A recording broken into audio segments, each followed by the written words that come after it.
Evening, members. Welcome to the Environment and Infrastructure Committee. I'm going to read out the fire procedures. There are no fire alarms scheduled for this evening. Therefore, if a fire alarm sounds, please evacuate the building immediately. The fire exit is located at the side of this room. Exit through reception and meet in the War Memorial Park. Webcasting of the meeting. This meeting is being webcast live on the internet and will be available to view on YouTube after the meeting. Microphones. Please can I remind members and officers that in order to be heard clearly within the room by those present and those on the webcast, that you speak directly into the microphone. The microphone stem can be moved so that it's closer to your mouth as possible. And mobile phones, please switch your phones off or onto silent. So that's the niceties out of the way. Apologies, I've got Councillor Bound for Councillor Chatburn, and I've got Councillor Jenkins for Councillor Ashfield. Is there any other apologies or substitutes? I think we're all present, aren't we, by the looks of things? Cool, excellent. Item 2, declarations of interest. Are there any declarations of interest? No, cool. Item 3, minutes of the meeting held on the 6th of February 2025. Are the committee agreed that the minutes of this meeting held on the 6th of February are an accurate record? Agreed. Thank you, members. Item 4, findings of the Climate Change Task and Finish Group. I'm going to ask Councillor Slimming if she would like to introduce the report as the lead member of the Task and Finish Group. If you don't mind, Jo, thank you. Thank you, Chair, and good evening, members. I hope you've all managed to read all the papers, which are quite comprehensive about what we've been doing on the Task and Finish Group. I'd like to thank other members for their support. We did have one conflict of one meeting, which wasn't quite as well attended because somebody decided to tell everybody about the reorganisation of local government, which caused a little bit of a movement. But apart from that, we had full attendance and everybody got involved. I'd also like to thank the officers for their support too. And particularly, I'd like to thank all the people who came along and contributed to the discussions, because obviously they are the experts and they've got all the information that we needed. And firstly, just to put in context, obviously in 2019, you all know that you declared a climate emergency, and then you declared an ecological emergency, and you did EVs charging strategies, etc. over the years. And those things are in place before I became on the council, but obviously all supported by all parties, I believe. However, that was 2019. And what we have to remember is an awful lot of things have happened since 2019. So with the best will in the world, our 2025 target was obviously set at that point. I don't need to remind you all that we had COVID, we had wars in Ukraine, we've had energy costs going up and down like a yo-yo, and we've had obviously changes in government and inflation and lots of other things that are happening already and are probably going to happen in the future with the current political climate that we're in. So I think to firstly say that the council's own strategy about getting there for 2025 for their own buildings and their own operation, I think we pretty much got there, which is much credit to the officers and the people who run in the council, because obviously there have been challenges, but I think we've actually met all of those. Now, the purpose of the Task and Finish Group was to actually help inform the review of the climate change and strategy and the EV charging strategy. We will get a paper in June to review, and hopefully the work that we've done has helped inform that. And obviously Councillor Tomlin managed to attend many of the meetings as well and was available at the feedback. So at the end of the day, we invited lots of people who we felt were able to supply us with information about where they were, of things that we are not in control of. So that is the major thing, is we're not in control of what everybody else does in the borough. And obviously everybody has had to change their own strategies as well because of the way the world is and the way that it's changed. So we had our first meeting and we decided who we thought might be useful to invite along. And I must say that everybody that we asked were very willing to come along. Unfortunately, they won't let us share all the presentations they gave us verbatim, but in the minutes of the meetings, you've got a good idea of the sort of things that they did cover. But obviously, we were in depth with them, and what you've got the précis here is many quite long hours of actually discussions with various people. And at the end of the day, the Carbon Trust information, Sam will and his team will actually introduce that to you when we come to do the strategy in June, the full report, which is informed, and obviously there's been some stakeholder encouragement with that as well. So obviously, if you've read the papers, you will see that it's very unlikely that the whole of the borough is going to be carbon neutral by 2030. Now, this won't be our decision. It will be decision of the Cabinet after the strategy has been done, but we'll have an opportunity to inform you of what the strategy is going to come out with. There are certainly some good ideas that came up from the discussions of one or two things that we might be able to do that will speed things along. But basically, we're in the situation where, depending on others, 2030 is not now the likely target for all of our other people that are supplying in the different areas. So we looked at various things. We looked at building, we looked at transport, we looked at roads, we looked at housing associations and how adaptive things are.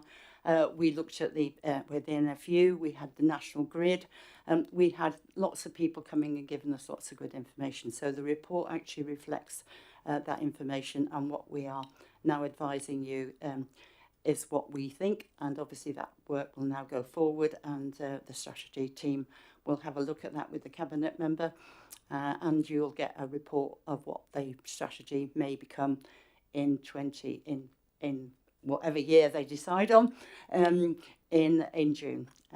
But if there are any questions, obviously Sam is here, he can help me out, and Chris may be able to help me out if you've got any questions on the report, but it's in front of you and I recommend that to you. Thank you, Joe. Is there any questions? No questions?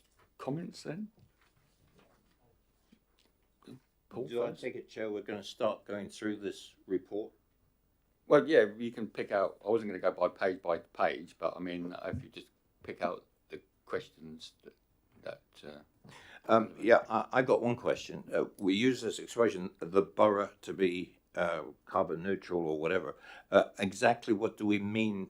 What is the definition of the borough? Do we mean all private individuals? Are we talking about companies in the boundaries of Basingstoke and Dean? Because I ran some numbers quoted from papers on this particular subject, because on the Vivid presentation that we had the other day, the numbers that have appeared in these recent documents was that a private individual would have to pay about £38,000 to convert their houses. In the UK, there's 25 million houses. I ran the numbers. 980 billion. Now, the scale is horrifying, but in the present economic climate, I don't think, and there aren't very many households in Basingstoke and Dean that are going to be able to do that. We have whole estates that have the houses have to be completely taken apart, repiped, to have any of these air source or ground source heat pumps. And I think any figure that comes out has to be highly caveated by who we expect to achieve this neutrality by whatever the date is, because I don't think the private sector is going to be in this game at all, not in the foreseeable future, because where's the money coming from? Yeah, I quite agree, and we know that it won't be this borough that's going to be paying for that, because obviously we can't and nobody can, so it's going to be a combination of where people can actually deliver what they can deliver, and the Carbon Trust have given us those figures already, so which you'll see eventually. You know, this is the world we live in now. Obviously, inflation has made costs up, and there's also a lack of skills, which the BCOT talked about. They're trying to address some of those issues, and then we're all in it together.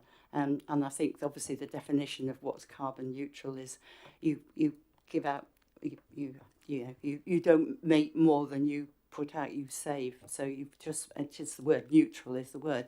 But obviously, what date we're talking about, probably before. you and I probably won't be around, and I'm not trying to be funny, but by the time we get to 2050 or whatever, you know, we would be rather elderly to be able to say that we've achieved it. But that doesn't mean to say we shouldn't try. And I think, personally, I would like to set as ambitious a target as we can and work with as many people as we can to try and deliver what we can within the time frame that we set when the strategy is reviewed. So I don't know if anybody else wants to add anything. Just thank you for that comment, Councillor Miller. I think, yeah, that is certainly something that was reflected in the discussions that we had as a group around the cost. When we bring the Carbon Trust work, that starts to go into some of the costs just at a borough level. I guess to answer your question around what are we talking about, is exactly that. So it's kind of emissions arising within the geographical boundary of Basingstoke and Dean. So that's the heating and powering our homes, the transport within that. Some of those journeys might originate out of the borough and end up out of the borough, but it's those emissions from within the borough, likewise kind of industry. The cost is staggering. The one thing I guess is worth noting is that there is a huge upfront cost. Some of these things have significant savings potentially with them. So although there is a capital cost and that will need to be borne by someone, some of that cost I guess is also results in a saving, and that is one of the things that the housing associations presented. So they were dealing with that significant upfront cost, but improving the cost of running a home for their residents is actually a real priority for them, and that's some of what this investment will do. So, thank you. Just on that, it's absolutely true. How is it going to be afforded? But also, there's more, and this. We discussed this in this particular task and finish again, and obviously I would like to extend my thanks to the team, the officers, and certainly the people that came to talk to us. There's lifestyle changes. That's not going to do it on its own. Nothing is going to do it on its own. But it's, even if we have to discuss, because we had the NFU in, whether eating less meat is or red meat is the right way to go. Our local plan about allowing more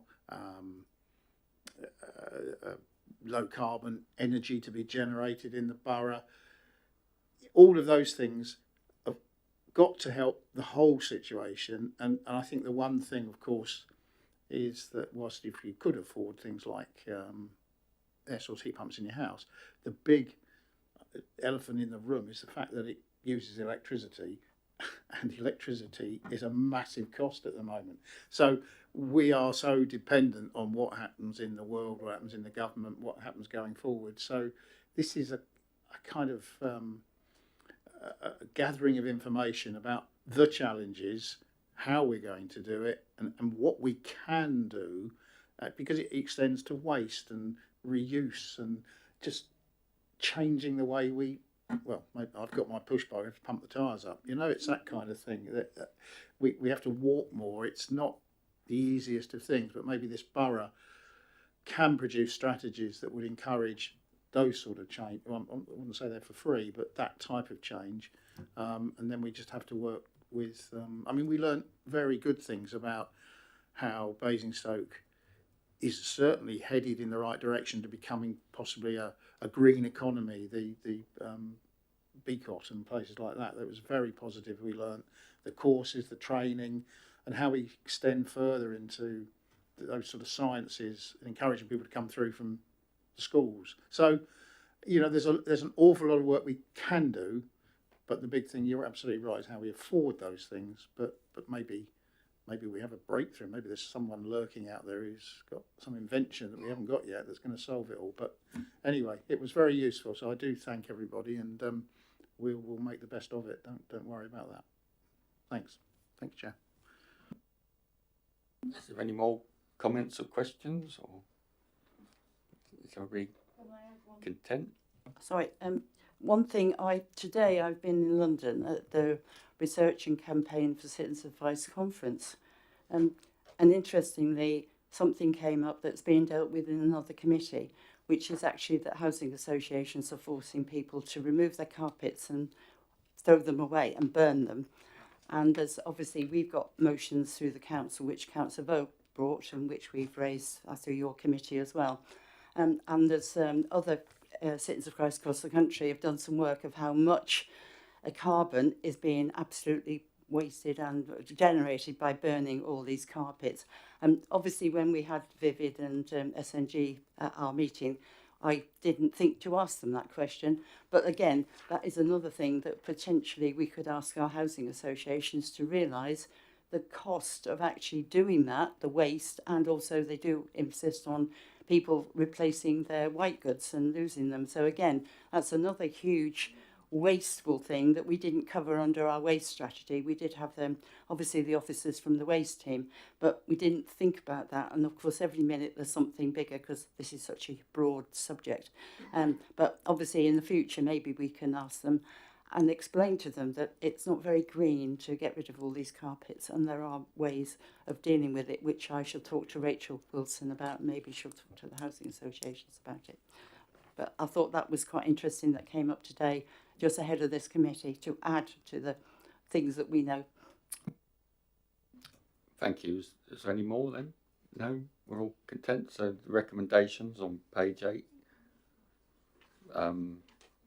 Note and provide observations on the findings of the task and finish group to the Cabinet member for climate and ecological emergency to support the review of the climate change and air quality strategy. So we all agree with those recommendations. Paul? Thank you, Chair. Just one.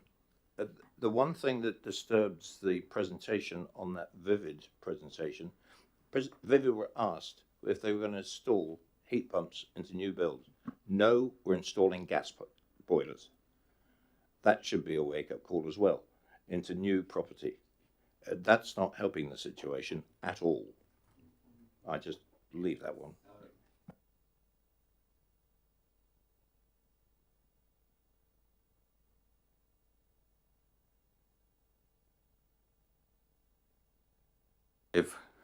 Which is the recommendation tracker, and just note the tracker,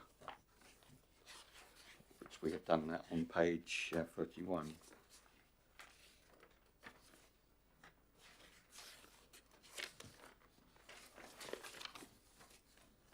This is the thing we have to do every year, and this was put in our work programme for last year, and we dealt with that subject back in September of last year.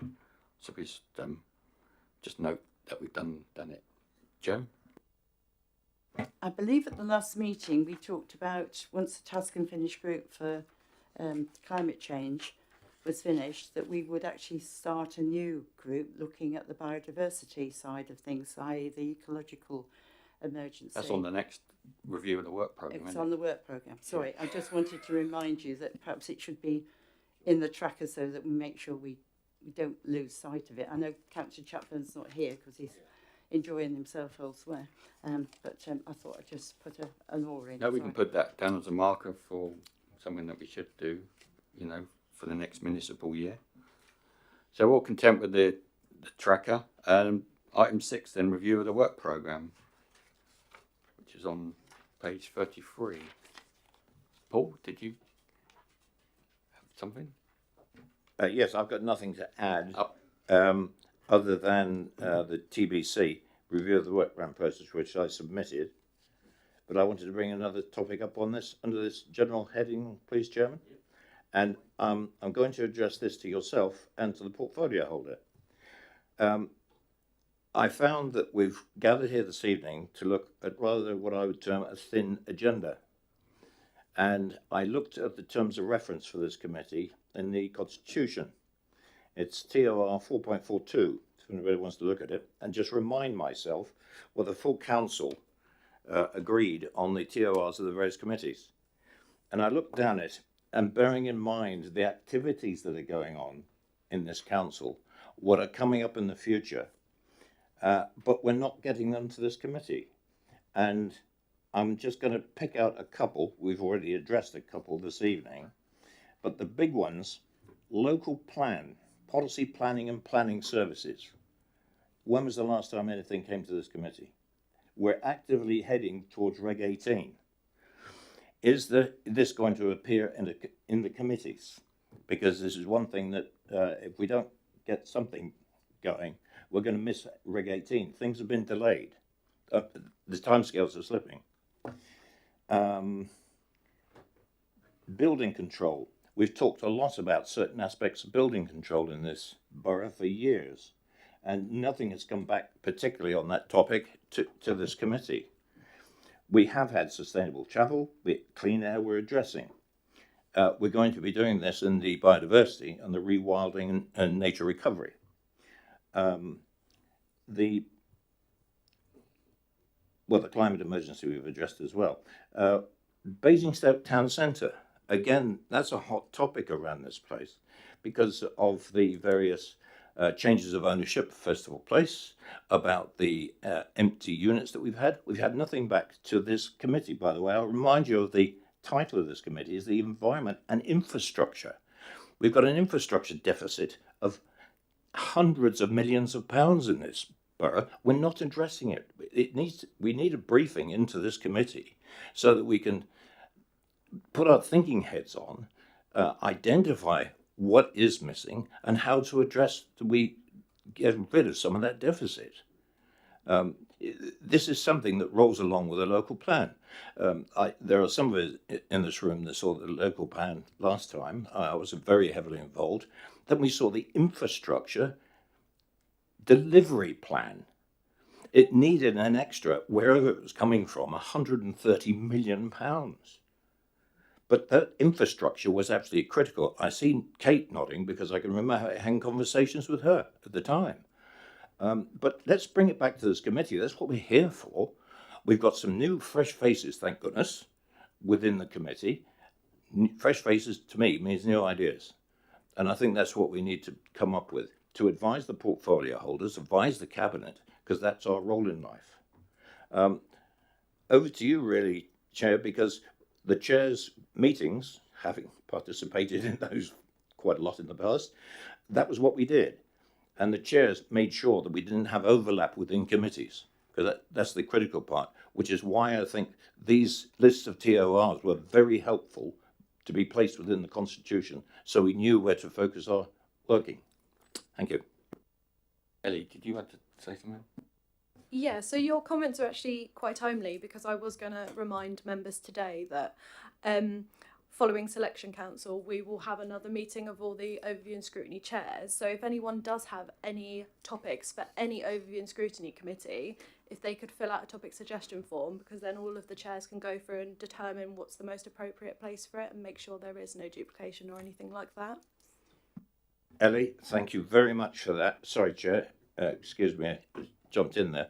But that's all very well and good. But there are certain topics within these TORs that we don't come up with. They're driven by events. They're driven by plans, but especially the local plan.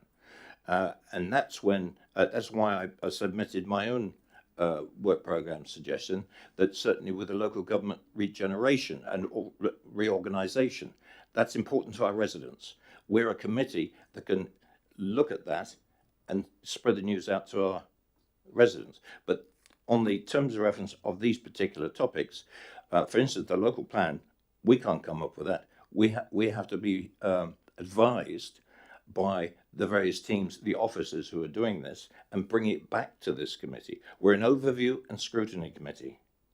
And that's what we should be doing, is having a look at the various elements as they come up. And with the intervals that we have between the committees, there's sufficient activity going on for us to have at least a minimum of a quick briefing. We don't need full reports, a quick briefing from the officers and the appropriate portfolio holder, so we know what's going on. If there's any problems they've got, they can throw it into the committee for us to chew it over.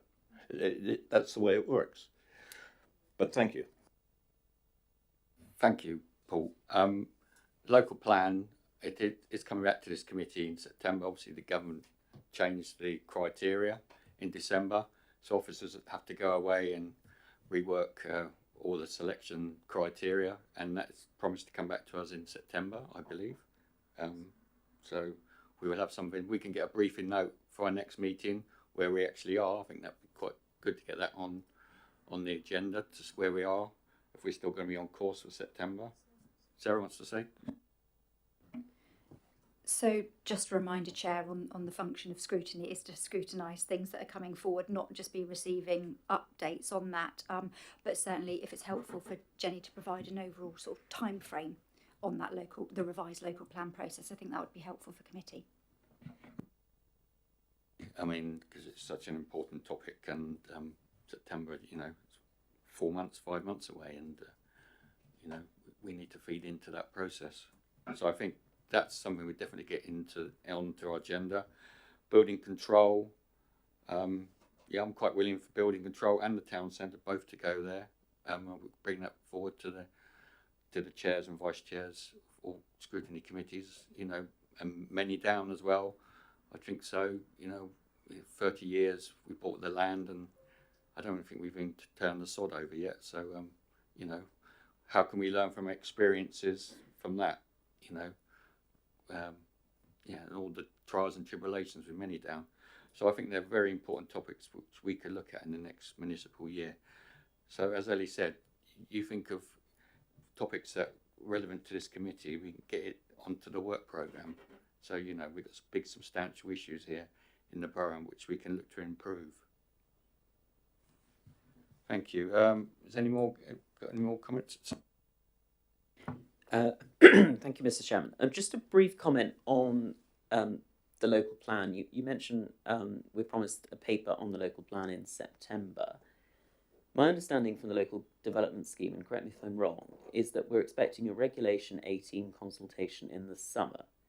So is it envisaged that that consultation will begin before this committee's had a look at the papers that will be consulted upon? Because that does seem a little bit backwards. You know, ordinarily we would be looking at the papers, then there would be a cabinet conversation, then that would make the decision about the papers going out to consultation. So is it, if we're saying that this committee will discuss the local plan in September, is that a clarification that we won't have Regulation 18 in the summer?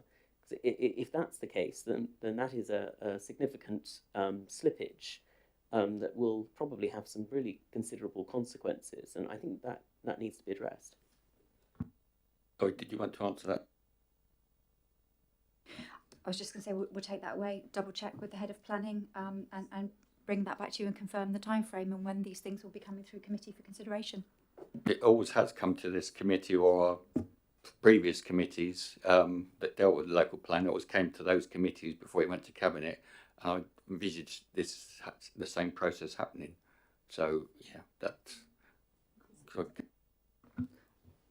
Sorry, I'm just looking at the LDS. Additional consultation on draft plan Reg 18 is autumn winter 25.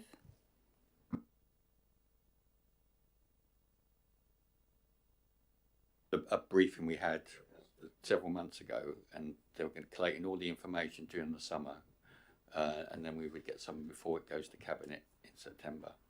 But I mean, we can get an update, get clarification, because you know memories are going, aren't they? So mine is anyway. Is there any more like to add onto the work programme? Does that suffice? We've got some meaty projects there going forward for the next year, and we still got time to submit stuff to Ellie. So that's it. That's the end of the meeting. A nice brief one. Thank you very much. Thank you.